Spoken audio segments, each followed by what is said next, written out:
खूबसूरत से जंगल में कालू कौवा और बिल्लो चिड़िया रहते थे।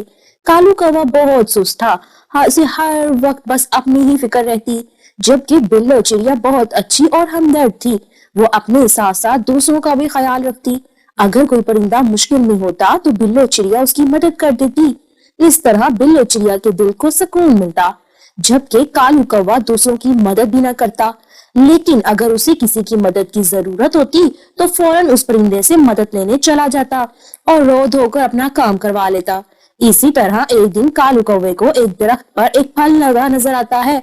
तो जैसे ही कालू कौवा वो फल खाने लगता है तो वो दरख्त कालू कौवे से कहता है, कौवे, मैं तुम्हें ऐसे ही ये फल नहीं खाने दूंगा। तुम पहले मेरा एक काम करो। क्या काम दरख्त जी? ये मेरे साथ एक सूखी शाख लगी है, तुम ये उतार दो, फिर तुम भी ये फल खा सकते हो। दरख्त जी, क्या तुमको मुझ पर यकीन नहीं? मैं तुम्हारी ये सूखी शाख तब तक की उतार सकता हूँ जब तुम मुझे ये फल खाने दोगे। वो क्या है ना, मैं कल से भूखा हूँ, अभी मेरे में बिल्कुल भी ताकत नहीं है। ये फल खाकर ही मैं तुम्हारी सूखी शाख उतार दूंगा। चलो, अगर तुम कहते हो तो मैं मान लेता हूँ, लेकिन तुम मुझे धोखा मत देना। नहीं दरख्त जी, मैं कभी तुम्हें धोखा दे सकता हूँ भला? चलो कौवे, अब जल्दी से मेरी सूखी शाख उतार दो। वो असल में दरख्त जी, जब मैं कुछ खाता हूँ तो इसके कुछ देर तक तो मैं कोई काम नहीं करता। मैं थोड़े टाइम बाद वक्त निकाल कर आपकी सूखी शाख उतार दूंगा। और फिर ऐसा कहकर कालू कौवा वहां से चला जाता है। कितना सुस्त था ये कौवा भी। फिर दरख्त उदास हो जाता है। इसी तरह शाम हो जाती है और बिल्लो चिड़िया उसी दरख्त के पास आकर बैठ जाती है। वो बहुत परेशान बैठी थी। चिड़िया, तुम ऐसे उदास क्यों बैठी हो? दरख्त जी, आपको तो पता है आजकल तो सूखे का मौसम चल रहा है, दाना बहुत मुश्किल से मिलता है। हमारे जैसे परिंदे तो फिर भी कहीं दूर से दाना ढूंढ लाते हैं, लेकिन जो बूढ़े परिंदे हैं वो कैसे इतनी दूर तक जा सकते हैं? मैं बस इसीलिए परेशान हूँ। चिड़िया, तुम्हारी सोच कितनी अच्छी है, तुम कितना एहसास करती हो दूसरों का। और वो कौवा था, मैंने उसे अपना फल भी दिया, लेकिन फिर भी उसने मेरा काम नहीं किया। मैंने उसे कहा था कि मेरी सूखी शाख निकाल दे, बदले में मैं उसे अपना फल दूंगा, लेकिन उसने मेरा फल खा लिया और मुझे ये कहकर चला गया कि थोड़ी देर बाद आकर वो मेरी शाख निकाल देगा। लेकिन अब तो रात होने वाली है, वो अभी तक तो आया नहीं। दरख्त जी, आप फिक्र ना करें, मैं आपका काम कर देती हूँ। और फिर चिड़िया दरख्त की शाख निकाल देती है। चिड़िया, तुम कितनी अच्छी हो, तुमने बगैर किसी मतलब के मेरा काम कर दिया। दरख्त जी, ये जरूरी नहीं होता कि हम किसी मतलब की वजह से ही किसी की मदद करें। जब हम किसी मतलब के बगैर किसी के काम आते हैं तो इस वक्त जो दिल को खुशी मिलती है, इसका मजा कुछ और ही होता है। बिल्लो चिड़िया, मुझे तुम्हारे जैसे ही परिंदे की तलाश थी। मेरे पास एक पावर है जो मैं तुम्हें देना चाहता हूँ। कैसी पावर दरख्त जी? आज जो तुम्हें ख्वाब आएगा वो बिल्कुल सच होगा। अब तुम चली जाओ, अंधेरा होने वाला है। चिड़िया ये समझ जाती है कि दरख्त नहीं चाहता कि वो इससे कोई और सवाल करे, इसलिए बिल्लो चिड़िया वहां से चली जाती है। फिर ऐसे ही रात हो जाती है।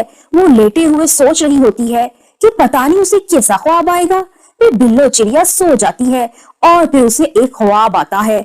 उसके ख्वाब में वो ही दरख्त आता है जो चिड़िया से कहता है, बिल्लो चिड़िया, तुम बहुत अच्छी हो। जैसे तुमने आज मेरी मदद की, वो तो एक इम्तिहान था जो मैंने तुमसे पहले और परिंदों का भी लिया था। तुम इस इम्तिहान में पास हुई हो, इसीलिए मैं तुम्हें ये जादुई चक्की दे रहा हूँ और ये तुम्हारे जंगल की गुफा के अंदर मौजूद है। तुमने बस इसके पास जाकर ये कहना है, चक्की चक्की घूम जा, परिंदों का खाना बाहर ला। ऐसे जिसे भी खाने के बारे में तुम सोचोगी वो ही खाना बाहर आ जाएगा। तुम ऐसे ही दूसरों की मदद करती रहना। अल्लाह तुम्हारी हिफाजत करे। और फिर बिल्लो चिड़िया की आंख खुल जाती है और वो जाग जाती है। वो हैरान थी कि ऐसे कैसे हो सकता है। यही सोचती रही और फिर बाकी रात बिल्लो चिड़िया जागती रहती है। फिर सुबह हो जाती है और बिल्लो चिड़िया सीधा उस गुफा की तरफ जाती है। गुफा के अंदर सच में एक चक्की पड़ी होती है। बिल्लो चिड़िया उस चक्की के पास जाती है और उसे ऐसे कहती है, चक्की चक्की घूम जा, बूढ़े परिंदों का खाना बाहर ला। बिल्लो चिड़िया के ऐसे कहते ही चक्की के बाहर खाने का ढेर लग जाता है। बिल्लो चिड़िया बहुत खुश होती है। बिल्लो चिड़िया वो खाना लेकर बूढ़े परिंदों के घोंसलों में चली जाती है और उन्हें खाना दे देती है। सभी बूढ़े परिंदे बिल्लो चिड़िया से बहुत खुश होते हैं और फिर ऐसे ही ये बात सब परिंदों तक पहुंच जाती है। सब परिंदे बहुत खुश थे कि बिल्लो चिड़िया की वजह से सबकी खाना ढूंढने की फिक्र खत्म हो गई थी। आज तो मेरा अमरूद खाने का दिल कर रहा है। और बिल्लो चिड़िया, मेरा दिल कर रहा है सरसों के बीज खाने का। फिर बिल्लो चिड़िया तोते और कबूतर को उनका पसंदीदा खाना दे देती है। कालू भाई नहीं आए अभी तक? क्या उसे अभी तक जादुई चक्की का पता नहीं लगा? बिल्लो, मैंने बताया था कालू को इस चक्की के बारे में।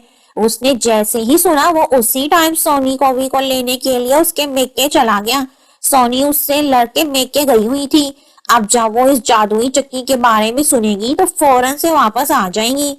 अभी वो बातें कर ही रहे होते हैं कि वहां कालू कौवा और सोनी कौवी आ जाते हैं। बिल्लो चिड़िया, शुक्र है तुम हमें यहीं मिल गई हो। देखो सोनी भी कितनी जल्दी तुम्हारी जादुई चक्की का सुनकर आ गई है, वरना इससे पहले तो ये आ ही नहीं रही थी। अब चुप कर जो कालू जी तुम। बिल्लो, मुझे बहुत भूख लग रही है, मैंने सही से खाना भी नहीं खाया। तुम ना मुझे चावल, अमरूद और आम दे दो खाने के लिए। कौवे की बात सुनकर सब परिंदे हंसने लगते हैं। फिर बिल्लो चिड़िया कौवा और कौवी को भी उनका पसंदीदा खाना दे देती है और वो दोनों वो खाना खाकर वापस अपने घोंसले में चले जाते हैं और फिर रात हो जाती है। कालू, वैसे तो वो जादुई चक्की तो बहुत कमाल की चीज है। अगर वो हमारे पास होती तो कितना मजा आता, कितना डरते सब परिंदे हमसे। वैसे तो सोनी तुम कह तो ठीक रही हो। चलो तुम यही समझो कि वो चक्की हमारी हुई, लेकिन अब तुम लड़कर अपने मेके मत जाना कभी। हाँ, अगर तुम उस चक्की पर कब्जा कर लो तो मैं कभी भी नहीं जाऊंगी तुमसे लड़कर। बस फिर हम कल ही उस गुफा में चले जाते हैं और उस गुफा को अंदर से बंद करके वहां ही रह लेंगे और वहीं से खाते रहेंगे और तो और वहीं पे सोए रहेंगे। कालू, कभी कभी तुम बहुत समझदार की बात करते हो। मुझसे तो अब सुबह का इंतजार नहीं हो रहा। अच्छा अब सो जाओ, सुबह हमें अंधेरे में ही निकलना होगा। फिर कालू कौवा और सोनी कौवी सो जाते हैं। फिर ऐसे ही सुबह हो जाती है और कालू कौवा और सोनी कौवी उस गुफा की तरफ चले जाते हैं और जाकर अंदर से गुफा का मुंह बंद करके चक्की से अपना पसंदीदा खाना लेकर खा लेते हैं। थोड़ी ही देर बाद जब बिल्लो चिड़िया गुफा में आती है तो गुफा का मुंह अंदर से बंद होता है। वो ये देखकर बहुत परेशान होती है। इस गुफा का मुंह कैसे बंद हो गया? इसके अंदर तो चक्की पड़ी हुई थी। वो यही सोच रही थी कि वहां तोता और कबूतर भी आ जाते हैं। बिल्लो, क्या हुआ तुम्हें? ऐसे गुफा के बाहर क्यों खड़ी हो और गुफा का मुंह कैसे बंद हुआ? यही तो मुझे समझ नहीं आ रहा, ऐसे कैसे हो सकता है? मुझे तो ये कालू कौवे और कौवे का काम लगता है। उनके अंदर की लालच जाग गई होगी उस चक्की को देख के, इसीलिए उन्होंने ये सब किया होगा। अब हम क्या करें? कालू और सोनी तो हमें कभी चक्की वापस नहीं करेंगे। अब तो हम सिवाय अपने घोंसले में जाने के अलावा कुछ भी नहीं कर सकते। फिर कबूतर और तोता वापस चले जाते हैं और बिल्लो चिड़िया वापस उसी दरख्त के पास जाती है जिसने उसे वो चक्की दी थी। दरख्त जी, आपकी दी हुई चक्की पर कौवे ने कब्जा कर लिया है। अब वो किसी भी परिंदे को उस चक्की से खाना नहीं लेने देगा। अच्छा बिल्लो चिड़िया, तुम फिक्र ना करो। वो चक्की बस उसके लिए काम करती है जिसका दिल साफ हो, जिसके दिल में लालच ना हो। अगर वो लालच करेगा तो वो चक्की उसे उसकी सजा जरूर देगी। अब तुम बेफिक्र होकर अपने घर जाओ, उस कौवे को उसके लालच की सजा जरूर मिलेगी। फिर बिल्लो चिड़िया अपने घर चली जाती है। ऐसे ही फिर रात हो जाती है। कालू जी, हमने खाना तो खा लिया, अब पानी पीने के लिए बाहर जाएंगे। क्यों ना हम पानी भी इस चक्की से ले लें। सोनी, ये तुमने बिल्कुल ठीक कहा। मैं अभी इस चक्की से पानी मांगता हूँ। चक्की चक्की घूम जा, मेरे और सोनी के लिए पानी ला। फिर उस चक्की से पानी निकलना शुरू हो जाता है। दोनों जी भरकर पानी पी लेते हैं, लेकिन पानी तो बंद होने का नाम ही नहीं ले रहा था। कालू, ये पानी बंद क्यों नहीं हो रहा? मुझे तो खुद समझ नहीं आ रहा। फिर देखते ही देखते वो गुफा पानी से भर जाती है।